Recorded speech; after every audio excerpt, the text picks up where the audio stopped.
Hello everybody, this is Terrell from SpinZone Cycling in Granger, Indiana, coming to you from the Fit Studio today. We just wanted to make a few videos on the top Christmas gift ideas to get for the cyclist in your life.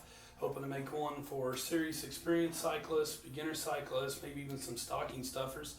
This particular video is part one of the list of top 15 Christmas gift ideas for the serious/experienced cyclist.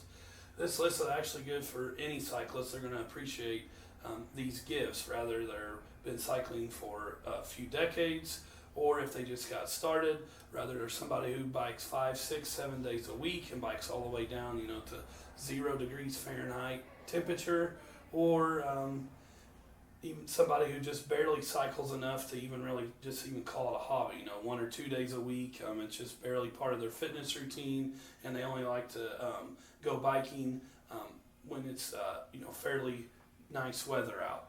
Anybody who does any type of bicycling at all is gonna appreciate the gifts on this list. But the theme of this particular video is the serious/experienced cyclist.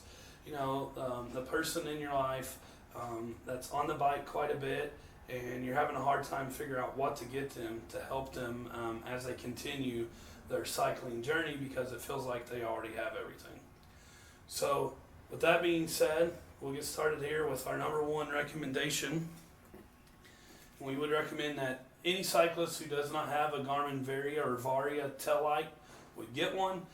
If you're looking to get a gift for the person in your life and they do a lot of roads cycling in particularly, and they do not have one of these, we would recommend you get them one.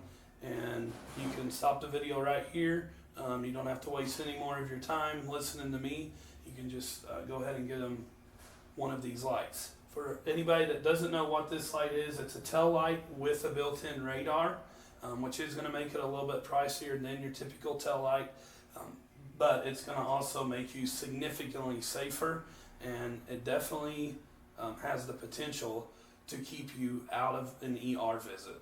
The radar is going to end up doing two things. One, it's going to cause the tail light to vary its speed as motorists approach the bicycle. It's going to flash faster. And then the second thing it's going to do, and I'll grab this sheet and step closer to the camera, is it's actually going to show the cyclist where the vehicles are, where the motorists are coming from. It can pick up to 8 vehicles, and Garmin puts it at about 140 meters or just over 150 yards away. All the bicyclists that I know that I talk to that have used this, they all say the same thing. It's a big game changer because you don't have to constantly be looking to know where the cars are at, exactly where they're coming from. The flashing light, as it varies its speed, everyone that uses it will also tell you they end up with significantly more room from the motorists. For the motorists give them significantly more respect. So a lot of people who have that light, they ride with it for a mile or two, and they say they're never going to ride on the road without it ever again. Kind of a bonus item, not really one of our official 15 items though, is going to be the cycling computer. We're going to add this to the list. Obviously, most serious experienced cyclists, especially if they're road riders, are going to have a cycling computer. But you might check, see if you can find out how long it's been since they've updated it, if they would like an extra one, so that if they go for a ride one day and they forgot to charge it up, because you don't always have to charge them after every single ride. A lot of people can get 3 or 4 rides out of them at least, so maybe they forget to get it charged up. Having another device. Also, if they haven't upgraded in a while, there may be new features on the newest ones, whether you're talking about Garmin, Wahoo, or any other cycling computer. So definitely a great gift to get them. Also mounts for not only the Garmin tail light or any other tail light, any lighting system that they use, or computer mounts, so that they can mount them to their bike and they don't have to switch their mounts around. They can just move their computer from one bike to another easily. Anything you can get them for their backup bike that they don't that they have on their main bike but not on their backup bike, or on an old bike that they want to ride just enough to keep it up and running. They may just keep it around just for nostalgia, just because they have sentimental value to it.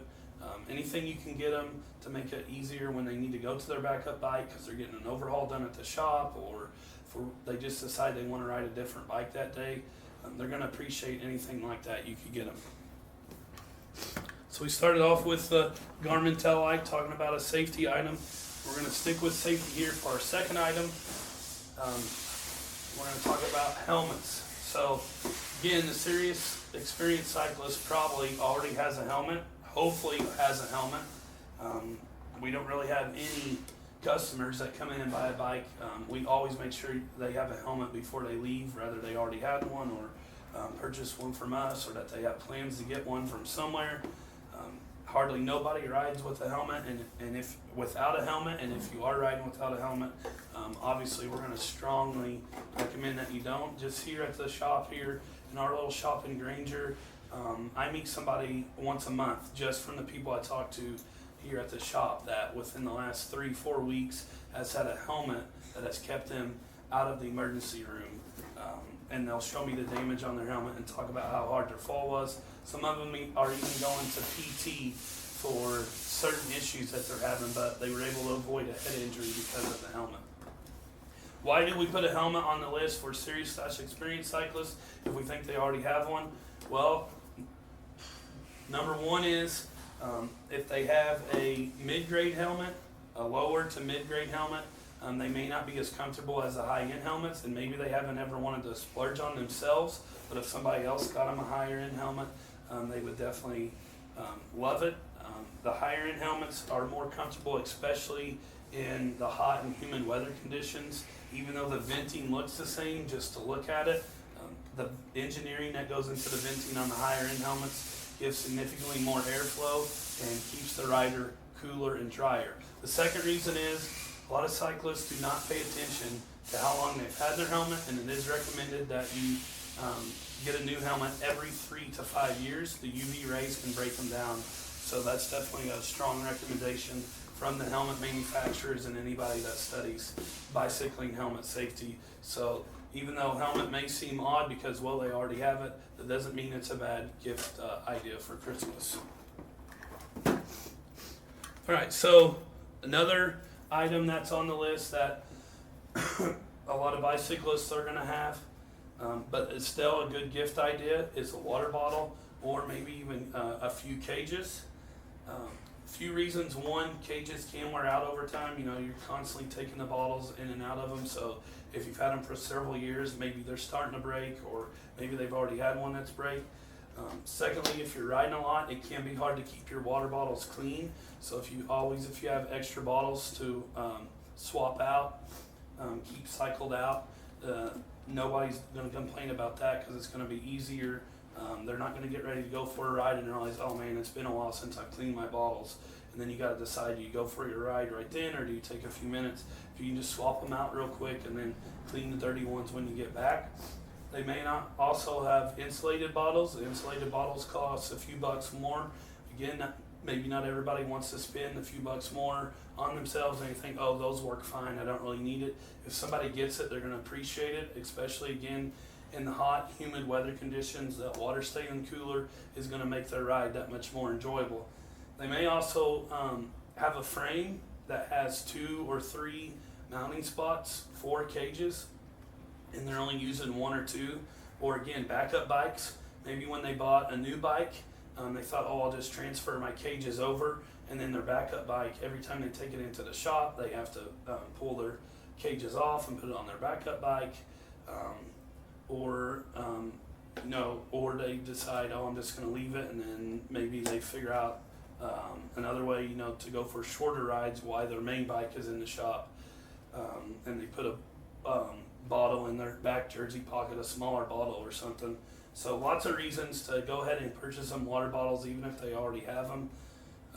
Sometimes even we mentioned the backup bike and maybe not having enough cages. The backup bike is definitely a spot where maybe they only have 1 cage when there's spots on it for 2 or 3. So definitely not going to complain about bottles. If they're trail riders, maybe they keep a bottle or 2 in their vehicle for the end of the ride, because they're always pretty well about out at the end of their trail ride. So even if they have enough for their bikes, maybe they want one that they can fill up, an extra one, and leave it in the vehicle at the trailhead, so when they get back, they know that they have cold water waiting for them. Along the same lines as a water bottle is going to be a Camelback. This is a kid's Camelback that we actually have in stock here at the shop in SpinZone. But if they don't have a Camelback, it's going to allow them to carry significantly more water, especially if they supplement their water bottle system, or vice versa, supplement the Camelback with the water bottles. They maybe are already carrying the water bottles. If they add the Camelback, they're going to have significantly more water. Or they may just want to eliminate the bottles and carry a Camelback, obviously bigger than this kid's ones here, but they're going to be able to carry a lot more water.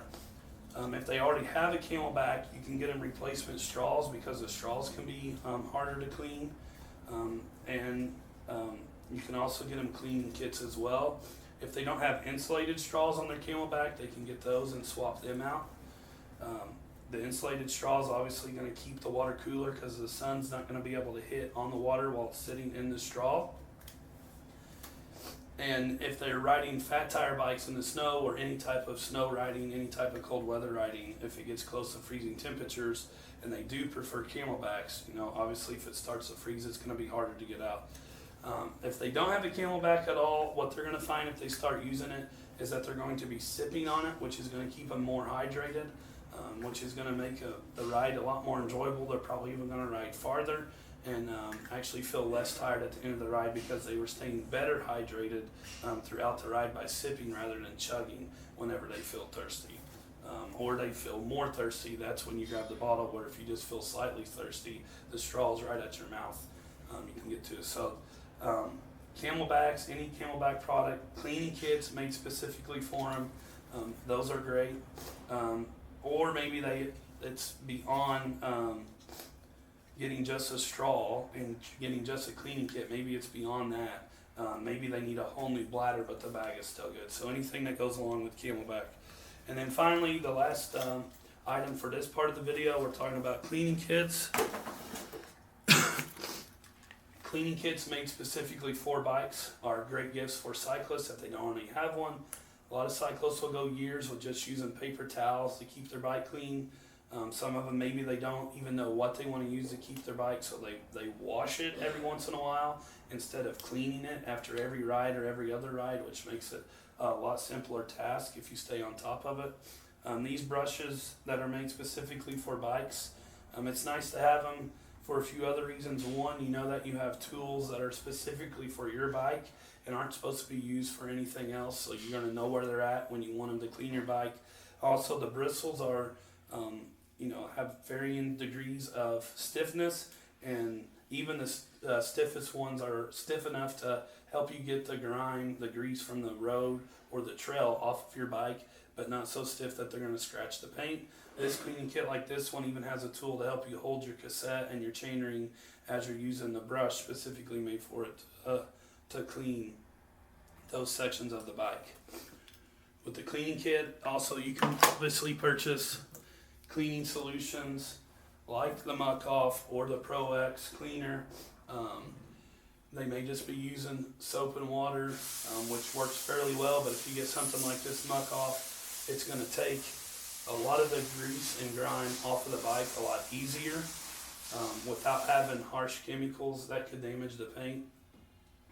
And a lot of cyclists, that's their baby, that's their treasure, is the bike, so they want to take really good care of it. This Muck Off, I know, has even I've known cyclists that have got caught in fairly freshly paved asphalt, and has got some of it stuck to the bottom of their bike frame. If you hit it with Muck Off right away, even though it's super sticky, this will help take it off. And the Pro X works pretty well as well. So that's part 1 of this video series. Stay tuned for part 2, potentially part 3 of the top 15 items to get for the series / experienced cyclist, as well as the follow-up videos for the beginner cyclist and stuffing stalkers. Excuse me there. So that's all we got for this video. I'm Terrell, SpinZone Cycling, Granger, Indiana. You can visit us at spinzonecycling.com.